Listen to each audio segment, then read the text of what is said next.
자, 오늘 이제 가치와 신념 그리고 가치관을 다루게 될 겁니다. 우선 이제 가치가 뭔가 43페이지 교재 준비되셨죠? 네. 가치가 뭔지를 이제 공부를 해봅니다. 이제 웹스터 사전에 보면 가치는 어떻게 나오냐면은 본질적으로 가치가 있거나 바람직한 원칙이나 특징 혹은 실체이다 이렇게 나옵니다. 가치, 그러니까 value는 또 다른 가치 worth 또는 의미 meaning 또는 발음의 desire와 관련이 있다. 그와 관련이 있다. 사람들 삶에 있어 주로 동기부여의 근원이다. 근원. 동기부여라는 것은 어떤 행동을 촉발시키는 그 원인이 될 수가 있다는 뜻이죠. 가치가 충족되거나 일치될 때 사람들은 만족감이나 조화로움이나 일치감을 느끼게 되고 그 가치가 충족되지 않을 때 사람들은 종종 불만족이나 불일치 혹은 어긋났다고 느끼게 된다는 거죠. 그래서 이제 그 가치를 알기 위해서 이제 이런 질문을 한번 해볼 필요가 있죠. 일반적으로 당신에게 동기를 부여하는 것이 무엇인가? 어떨 때 힘을 얻고 어떨 때 행동하고자 하는 그런 강한 욕구를 느끼느냐 이 이야기예요. 당신의 가장 중요한 것이 무엇인가? 무엇이 당신을 행동하게 만드는가? 혹은 당신을 침대 밖으로 일어나게 만드는 것은 무엇인가? 이제 이 질문에 대한 답을 생각을 해야 된다는 거죠. 이 질문에 대해서. 자, 몇 가지 가능한 해답은 이런 거죠. 뭐 예를 들어 성공, 뭐 칭찬, 인정, 또는 책임, 즐거움, 사랑과 수용, 또는 성취, 창의성 이런 것들이 하나 이제 가치 단어에 해당될 수가 있죠. 또 가치와 목표의 관계를 본다면 가치는 추상적인 거잖아요. 목표는 어떻습니까? 목표는 구체적이죠. 예, 예를 들어서 이제 다른 사람들과 함께 일하는 것을 가치 있게 생각하는 사람이 목표를 준다면 성공적인 팀을 만드는 것. 성공적인 팀을 만드는 것은 구체적이죠. 근데 사람들과 함께 일하는 것 이거는 눈에 보이는 게 아니잖아요. 그리고 이제 재정적 성공이 가치라면은 이익을 증대시키는 건 또 목표가 될 수가 있다는 거죠. 이렇게 이제 가치가 추상적인 면이라면은 목표는 그 추상적인 것을 눈에 보일 수 있는 구체적인 어떤 물질화할 수 있는 어떤 결과물로 만드는 게 목표다.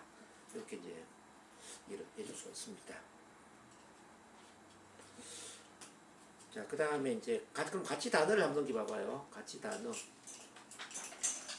자, 가치 단어. 가치 단어에 보면 뭐 사랑, 감사, 성공, 성취. 우선 여기 이제 여러분들 개인에게 와닿는 단어에 좀 체크를 해보는 것도 괜찮을 것 같아요. 업적, 공헌, 자유, 친밀감, 안정감, 모험, 영향력, 열정, 편안함, 건강, 활력, 자기다움, 참자, 참사랑, 참만남, 믿음과 신뢰, 전문성, 유능함, 탁월함, 깨달음, 알아차림, 깨어있음, 헌신, 봉사, 일치감, 진정성, 온전함, 성실성, 책임, 내지는 통제력. 책임하고 통제력은 같은 개념이라는 거 아시죠? 그 사람 책임이 어떤 것들이 잘 모르는 경우가 있더라고요. 통제력을 바로 책임이라고 얘기하는 겁니다. responsibility. 이거는 responsibility가 책임인데 response와 ability가 결합된 게 책임이잖아요. 즉 반응을 선택할 수 있는 힘. 즉 어떤 상황이나 사건 경험에서 긍정적인 반응을 선택할 수 있는 힘. 이른바 통제를 할 수 있는 힘이죠. 통제력 이렇게 얘기를 할 수 있고 인간관계, 뭐 소통, 부, 돈, 인정과 존경, 뭐 의식 성장, 영적 성장, 발전, 섬김, 배품, 봉사, 가족 행복, 뭐 마음의 평화, 즐거움 다른 말로 행복이라고 적었죠. 쾌활함, 정직, 배움, 성장, 창의력, 창조, 재미, 조화 이렇게 쭉 이제 단어를 쓰고 있는데 여기 없는 단어들도 여러분들이 가치 있다고 생각하는 단어는 한번 써보는 것도 괜찮을 것 같아요. 밖에 있는 단어들도 가져오시라는 뜻이죠. 가치라는 건 뭐 어마어마하게 많기 때문에 지금 제가 적은 것만 가치 단어는 아닙니다. 혹시 내가 소중하게 생각하는 또 다른 단어가 있는데 뭐 빠져 있어. 그러면 쓰셔야 돼요. 그래서 나중에 이제 이걸 가지고 우리 같이 서열을 만들어야 되거든요. 그래서 우선은 자 내가 소중하게 생각하는 가치 단어가 뭔가 좀 체크를 해볼 필요가 있습니다. 일단 이게 이해가 되셨나요?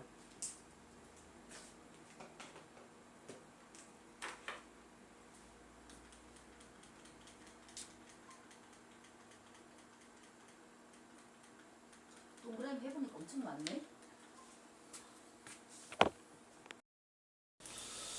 자, 그러면 이제 여러분들이 개념 정리를 좀 할 필요인데 가치와 신념과 태도와 가치관은 어떤 차이가 있나 이걸 좀 구분해서 정리 좀 해보겠습니다. 우리가 지난 시간에 비전하고 미션, 사명에 대해서 우리가 정리를 했지 않습니까? 근데 사람들은 비전과 사명의 차이도 잘 모르고 비전과 목표의 차이도 모르고 좀 용어를 잘 정리를 못하는 경우들이 있더라고요. 근데 가치, 신념, 태도, 가치관 이게 좀 다 다르거든요. 그럼 다시 한번 봐봐요. 가치라는 건 뭐냐면 우리에게 중요한 거예요. 우리에게 중요한 것. 그래서 가치 단어들을 위해서 봤죠. 사랑, 감사, 성공 이런 게 이제 가치라면은 신념이라는 건 뭐냐면 사실이라고 믿는 것. 신념은 인과관계와 복문 등식의 형태로서 가치를 우리의 삶의 다양한 면과 연결시킨다. 자, 예를 들어서 이제 돈이 가치라면은 돈을 많이 벌어야 행복하다. 이거는 뭐죠? 신념이 되는 거죠. 맞아요. 가치를 우리 삶의 다른 부분과 연결시켜서 문장으로 만드는 게 인과관계나 복문 등식의 문장으로 만드는 게 신념이 되는 거죠. 자, 자기 사랑이 가치라면은 자, 자기 사랑을 통하여 좋은 인간관계를 형성할 수 있다. 이거는 신념이 되는 거예요. 자, 차이점 이해되시나요? 예, 요걸 이해를 해야 돼요. 자, 돈을 많이 벌면 성공한다. 자, 이런 건 신념이죠. 신념. 어쨌든 신념은 이제 그런 문장화 되고 이제 태도는 뭐냐면은 특정 주제에 관련된 신념과 가치의 총체다. 자, 특정한 주제에 관련된 신념과 가치의 총체. 신념과 가치를 통합한 요게 이제 태도가 되는 거고요. 그럼 이제 좀 가치관은 뭐냐? 좀 가치관. 자, 가치관이라는 건 무엇이 중요한가에 대한 개인적인 믿음. 쉽게 말하면은 가치를 신념화시킨 문장. 가치를 신념화시킨 그 어떤 문장. 이게 가치관이라고 볼 수 있는 겁니다.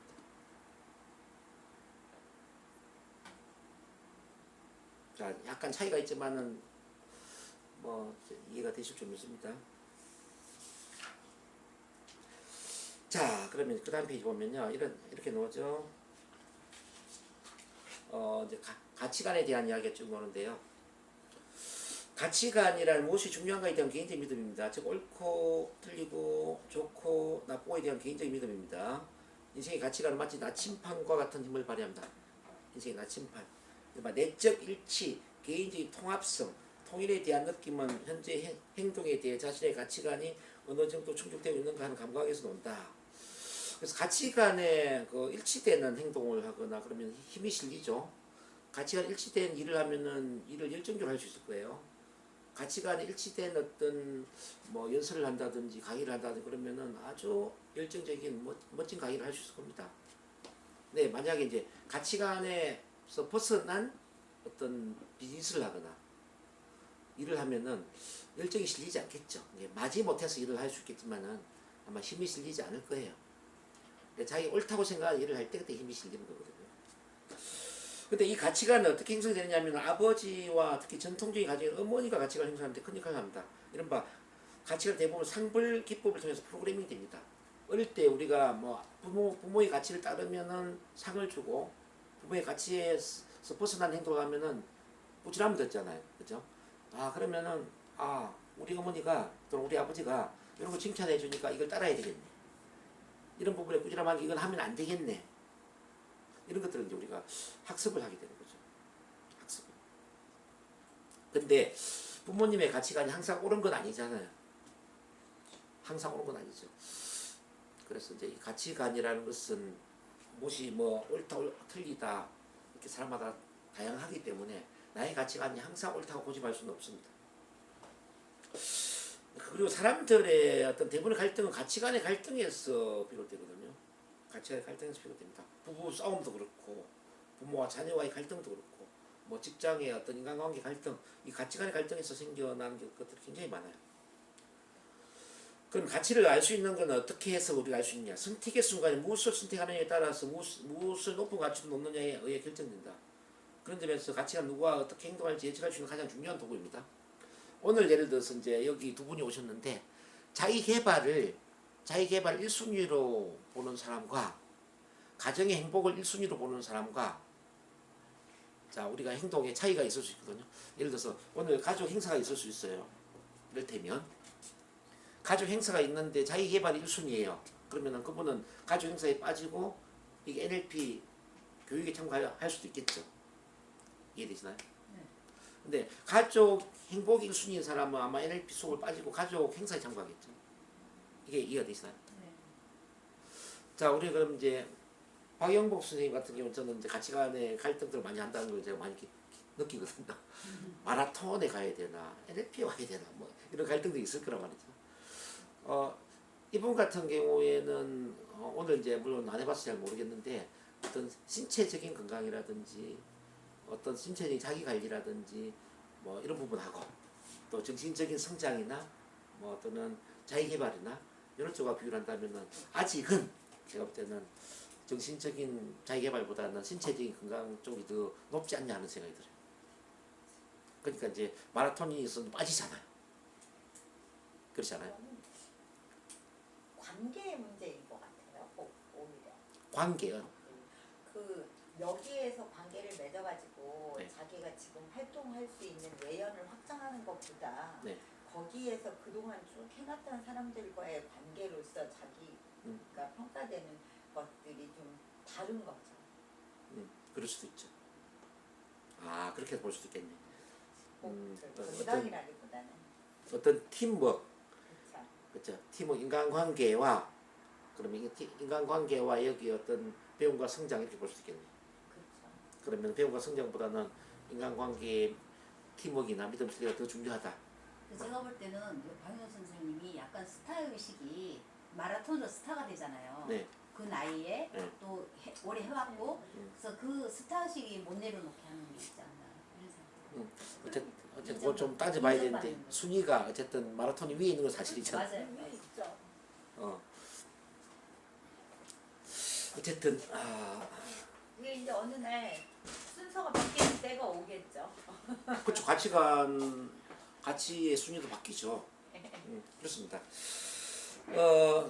근데 우리가 상대방의 가치를 알게 되면, 가치 서열을 알게 되면은 우리가 그 사람들 어떻게 대처해야 될지를 알 수가 있거든요. 이해하기가 쉬워지죠. 쉬워지죠. 네. 그렇습니다. 자, 그 다음 페이지 이제 넘겨 보면은 자신의 가치관이 무엇이든 그것이 최종 운명을 좌우한 나침반이라는 걸 명심해야 됩니다. 최종 운명을 결정한 나침반이 바로 가치관이라는 거죠.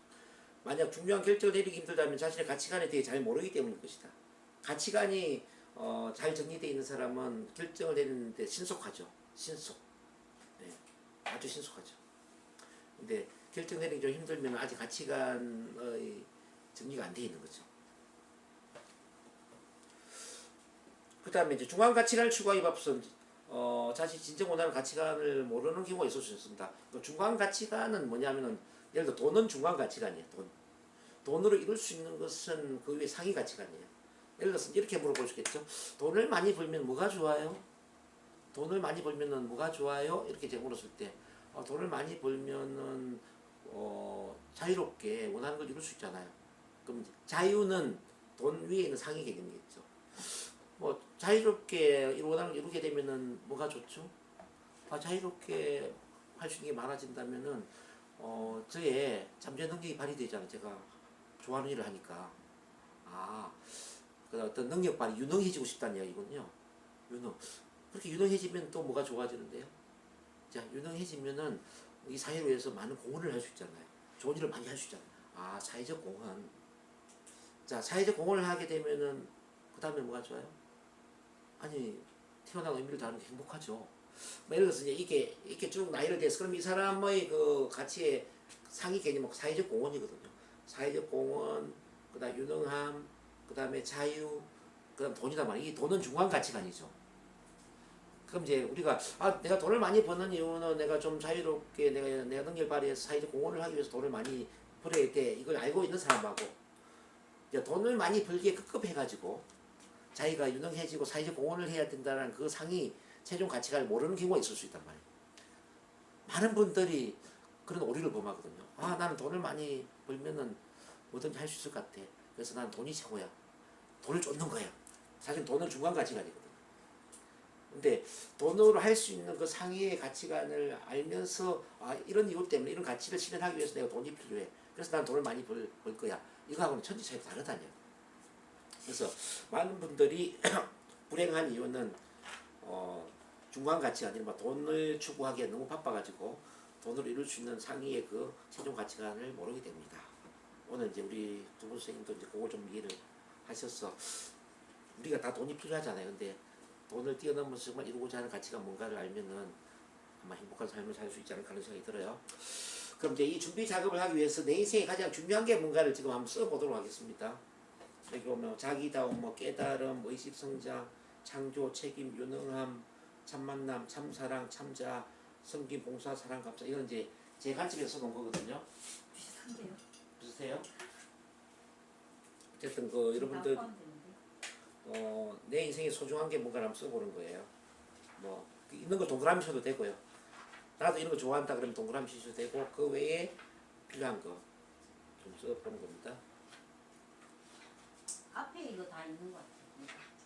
그 앞에 그 찾으면 돼. 네, 정직, 소통, 뭐 봉사, 네. 일치감, 온전함, 진정성 다 응.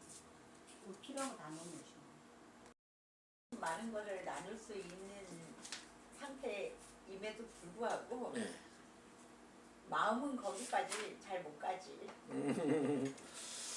자, 좋습니다. 이제 가치관을 바꾸면 생각 바꾼다. 그 다음 즐거움의 가치관을 한번 볼게요. 즐거움의 가치관 이걸 한번 써보는데 좀 전에 적었던 단어를 활용해서 쓰셔도 좋아요. 당신이 인생에서 지속적으로 경험하고 싶은 가장 중요한 감정은 무엇인가? 자, 감정이라는 게 바로 가치관입니다. 가치 단어입니다. 그럼 이제 예를 들어서 이제 제가 계속 그 경험하고 싶은 그런 이제 긍정적인 게 뭐냐면 저는 조력, 돕는 거예요. 일단 책임, 제가 책임을 다하는 것. 자, 그 다음에 어떤 자유로움을 느끼는 것, 자유. 그 다음 유능함, 제가 유능하다는 느낌을 갖는 것. 그 다음에 풍요로움, 돈으로서 풍요로운 느낌을 갖는 것. 그 다음 선한 영향력, 그 다음 인격 성장, 그 다음 인정과 존중, 즐거움, 뭐 성취감, 열정, 뭐 저는 이제 이런 것들이 이제 즐거움 주는 것들이거든요. 그래서 가장 1순위가 뭐냐면 저는 조력입니다. 조력, 돕는 것. 누군가를 도와서 그 사람이 좋아진다라는 느낌을 가질 때 가장 행복해요. 그리고 2순위는 뭐냐면은 제가 책임을 다하고 있다는 느낌을 가질 때 책임. 뭐 가족이나 또는 우리 센터에 오는 우리 선생님들, 제가 만나는 모든 분들에게 제가 할 수 있는 모든 책임을 다하고 있다. 이제 그런 느낌이 이제 두 번째고, 자, 세 번째는 자, 자유로움. 어떤 구속에서 벗어나 있는 상태. 자유로운 상태. 자, 네 번째는 저는 제가 유능하다고 느낄 때. 그 다음 다섯 번째는 어떤 이제 경제적인 이제 풍요로움입니다. 풍요. 저는 꼭 뭐 백만장객을 꿈꾸지는 않고요. 그냥 돈에 구애받지 않고 제 일을 할 수 있는 상태를 원합니다. 풍요로움. 그 다음에 이제 제가 선한 영향력을 주고 있다라는 거, 뭐 강의를 하거나 코칭을 하거나 상담을 하거나 그럴 때 선한 영향력을 주고 있다는 거, 그게 6순위가 되겠고, 그 다음 제가 인격적으로 성장해 있다는 느낌을 가질 때요. 인격적으로 내가 괜찮은 사람이구나. 자, 인격적으로 남들보다 나름대로 좀 성장해 있구나, 이런 느낌을 가질 때가 참 좋고요. 그러면서 여덟 번째는 저를 누군가 인정해주고 존중해줄 때. 그리고 아홉 번째는 이제 즐거움을 느낄 때. 그다음 열 번째는 이제 뭔가 이루면서 성취감을 느낄 때입니다. 이런 게 이제 저한테 즐거움을 주는 가치관이 되겠죠. 이번에는 고통의 가치관을 한번 볼게요. 고통. 자, 당신이 항상 피하고 싶은 감정들은 무엇인가? 어떨 때 어떤 느낌을 할 때 가장 고통스러운가를 한번 체크를 해보는데 1순위부터 10순위까지. 예를 들어서 이제 저 같은 경우는 죄책감을 느낄 때, 죄책감. 이거 굉장히 고통스러워. 제가 뭔가를 잘못해가지고 뭔가 원칙을 어겼거나 소중한 걸 제가 어겼다고 생각할 때 그때 죄책감 느끼잖아요. 이거 정말 싫고. 두 번째는 수치심. 자, 남들한테 부끄러운 짓을 했을 때 이 수치심도 굉장히 제가 싫어하는 것 중에 하나 가치관입니다. 그 다음에 좌절감 정말 싫죠. 그 다음 우울감. 제가 왜 강의를 좋아하냐면 우울감을 안 느끼고 싶어서. 아무 일도 안 하고 있으면 굉장히 우울해져요. 아무 일도 없이 그냥 하루를 보내면은 정말 인생을 낭비한 것 같고 막 우울해지고 막 기분이 묘하더라고요. 그래서 전 토의를 옛날에 저기 쉬어본 적이 있는데 너무 힘들더라고요. 요즘도 가장 힘든 날이 언제냐면은 설이에요. 추석 때 일을 못 하잖아요. 설 추석 때 너무 힘들어요. 그냥 병이에요, 교수님. 그 우울해져 제가 일을 안 하면. 그거 뛰어넘는 거 간단한데 저도 그런 때가 있었거든요. 그래서 뭔가를 해야 돼요. 이게 참 병이라서. 책임이 너무 크셔서 그래. 작년에 짐이 그 너무 미국 많아요. 갔을 때 미국에 막 그 7박 8일 동안 여행 다니는 게 너무 힘들더라고요. 저는. 보통 사람 여행 다니는 거 좋아하잖아요. 나 일을 안 하고 막 한 7박 8일 동안 막 돌아다니니까 뭔가 막 낭비하는 것 같고 막 이게 그 공감 가네요. 예? 공감이 가요. 저도. 저 정말 힘들더라고요. 저는 이해할 수가 없어요. 이게 내가 뭐 하는 짓이지라는 생각이 들어요. 뭐, 아니 하루 이틀도 아니고 저 일주일 이상은 막 아무 일도 안 하고 하니까 이 생각에 너무 미치겠는 거예요. 어떤 이제 그런 이제 우울감, 뭐 일을 안 할 때 우울감이 너무 싫고요. 그다음 무기력감도 비슷한데 무기력해지는 거 이거 너무 싫더라고. 그래서 저는 뭘 해야 돼. 강의를 하거나 뭐 상담을 하거나 제가 글을 쓰거나 그것도 아니면 제가 뭐 유튜브에 혼자 뭐 강의를 하거나 뭘 해야 되지. 가만히 있으면 미칠 것 같아요. 무기력감. 그 다음에 제가 싫어하는 게 무책임. 무책임이 너무 싫어요. 책임을 짓는 삶을 살아야 되는데 막 책임 회피를 하고 해야 될 일을 안 하고 이유 변명을 대고 이거 너무 싫어요. 그 다음에 제가 또 싫어하는 게 상실감. 뭔가 잃어버린 느낌. 상실감 이런 것도 굉장히 좀 싫어하는 거고. 그 다음에 제가 또 이제 이혼 경험이 있다 보니까 이별. 이 이별은 정말 그 힘든 일이다. 그거 되게 싫어하고요. 그 다음에 제가 싫어하는 게 무능력하다는 느낌 있잖아요. 무능력. 제가 무능력하다는 느낌을 가질 때 이게 굉장히 싫습니다. 막 어떻게 할 수 있는 일이 없을 때 뭔가 일을 해야 되는데 어떻게 할 수 있는 상태가 안 될 때 내가 능력이 없다고 생각할 때 이게 너무 힘들죠. 그 다음에 싫어하는 게 소외감. 막 소외되어 있다는 느낌. 뭐 누구나 이런 거 다 싫어하겠죠. 어쨌든 이런 것들이 저한테는 싫습니다. 현재 가치관 넘어갑니다. 자, 지금 현재의 가치관. 어디에 있어? 아, 뒤에요. 지금 현재 당신의 삶에서 가장 중요한 가치는 무엇인가? 이걸 이제 지금 쭉 한번 써보는데 순위 매길 수 있겠죠. 이거는 아까 교수님 저기 그거랑 똑같은 거 아니에요? 내 어떤- 인생에서 가장 중요하다고 생각하는 거. 그거는 단어를 한번 써본 거고 이제 순서를 정해야 돼. 순서 1순위부터 10순위까지. 그래서 이제 그 단어를 다시 옮겨 적을 수도 있는데 1순위로 가장 중요한 게 뭐냐, 뭐 2순위가 뭐냐, 3순위가 뭐냐 이제 이걸 쭉 적어 나가야 되거든요. 예를 들어서 이제 저 같은 경우에는 1순위가 깨달음이에요. 깨달음. 2순위가 건강이고요. 3순위가 재정적 자유. 4순위가 자기 정렬. 5순위가 책임과 창조. 6순위가 사랑과 감사. 7순위가 유능함.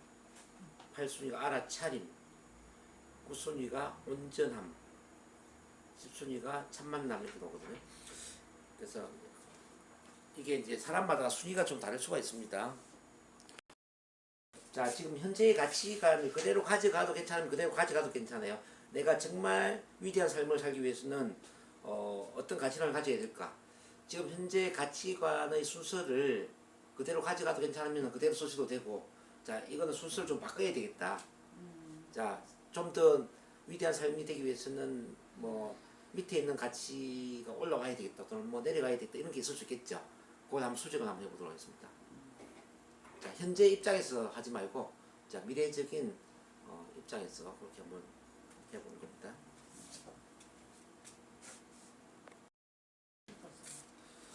자, 이제 신념 진술문을 만드는데 자, 신념과 가치의 관련성은 앞서 제가 설명을 했죠. 가치가 하나의 단어라면은 신념이라는 것은 이 가치 단어를 인과관계 문장이나 복문 등식의 문장으로 만들어 놓은 것이다. 그래서 제가 예를 들면 돈이 가치라면은 돈을 많이 벌어야 성공한다. 이거는 신념 진술문이 되는 거죠. 자, 이런 관계가 됩니다. 근데 지금 이 가치와 신념을 네 가지 차원에서 신년 딤솔을 만드는데 우선 여기 그림 보시면은 정의, 내가 생각하는 가치의 정의를 내려야 돼요. 그것은 무엇인가 정의를 내려야 되고, 두 번째는 그 원인, 무엇이 그 가치를 유발시키는가. 이거는 그 가치가 왜 중요한가가 아니에요. 왜 중요한 이유가 아니라 무엇이 그 가치를 유발시키는가, 유발시키는 그 원인을 이야기하는 겁니다. 그 다음에 증거. 증거는 뭐냐면 가치가 그것이 이루어졌다는 걸 어떻게 알 수 있는가, 증거물. 자, 마지막 결과는 그것이 어떤 결과를 이끄는가, 가치가 실현됨으로써 어떤 결과를 이끄는가. 이런 이제 네 가지 차원에서 보셔야 됩니다. 이걸 좀 이제 문장으로 본다면은, 정의는 뭐냐면은 내가 생각하는 어떤 가치는 뭐뭐이다, 뭐뭐를 의미한다. 내가 생각하는 어떤 가치는 뭐뭐를 의미한다. 이런 문장으로 쓰셔야 되고, 원인에 해당되는 것은 뭐뭐를 통하여 뭐뭐함으로써 어떤 가치가 가능해진다. 이렇게 쓸 수 있고요. 증거는 뭐냐면은 뭐뭐하고 있다면 뭐뭐가 실현되었다는 걸 알 수 있다. 결과는 어떤 가치가 실현됨으로써 뭐뭐하게 될 것이다. 저런 구조가 되는데, 그럼 제가 써놓은 걸 한번 볼게요. 저는 지금 1순위가 깨달음이고, 2순위가 건강이고, 3순위가 재정력 자유, 4순위가 자기정렬, 5순위가 책임, 6순위가 사랑, 7순위가 유능함, 8순위가 알아차림, 9순위가 온전함, 10순위가 참만남입니다. 그럼 이걸 이제 한번 10순위를 먼저 한번 볼까요? 10순위. 참만남. 그러니까 정의를 어떻게 하면, 내가 생각하는 참만남이란 평가 판단 없이 있는 그대로 서로를 존중하며 공감적인 이해를 토대로 사랑이 깃든 내면의 소통을 하는 상태를 의미한다. 그러니까 내가 생각하는 어떤 가치는 뭐뭐를 의미한다. 이런 구조의 문장이 되었다는 거죠. 그다음 원인을 보면, 내가 먼저 있는 그대로 자아를 개방하고 상대방을 측은지심의 마음으로 바라보면서 소통할 때 참만남은 자연스럽게 따라온다. 그러니까 참만남을 가능하게 만드는 그 참만남을 유발시키는 게 뭐냐, 이걸 이제 묻고 있는 겁니다. 자, 뭐뭐 함으로써 뭐 어떤 가치가 실현된다. 이런 구조의 문장이 된 거죠. 그 증거는 뭐냐? 이제 증거물이죠. 자, 모든 사람들이 나를 만나는 순간 있는 그대로의 자아 개방을 통하여 치유와 변화를 하고 있다면 참만남을 이루었다고 볼 수 있다. 그다음 결과, 참만남을 통하여 사랑이 깃든 인간관계가 촉진될 뿐만 아니라 기적의 치유와 혁명적인 변화가 따라오게 될 것이다. 구조가 조금 이해되시나요? 네. 자, 이런 문장으로 가는데 하나만 더 볼게요. 9순위 온전함을 한번 보겠습니다. 제가 생각하는 온전함이 9순위인데, 내가 생각하는 온전함이란 생각과 말과 행동이 일치된 상태를 의미한다. 자, 원인. 사랑이 깃든 생각을 글로 표현하고 사람들에게 공표하고 행동으로 실천한 결과물을 사람들에게 증명하는 과정을 통하여 온전함이 실현될 수 있을 것이다. 그러니까 어떤 걸 통하여 어떤 가치가 실현될 것이다. 이런 게 이제 원인입니다. 증거. 은행 일치와 내면과 외면의 일치가 이루어지고 있다면 온전함을 이루었다고 볼 수 있다. 온전함이 이루어진 어떤 증거물이죠. 마지막 결과. 온전함을 통하여 내면의 목소리에 맞는 자기 도움을 실현하고 의미 있는 비전과 사명을 실현하는 자기 정신의 삶을 살게 될 것이다. 이런 식으로 이제 1순위부터 10순위까지를 쭉 쓰셔야 되는데, A4 용지 한 2장만 주시면. 예, 제가 드릴게요. 그냥 못쓸것 같은데. 예, 제가 드릴게요. 여기 시간이 걸리더라도 이 작업을 해야 돼요.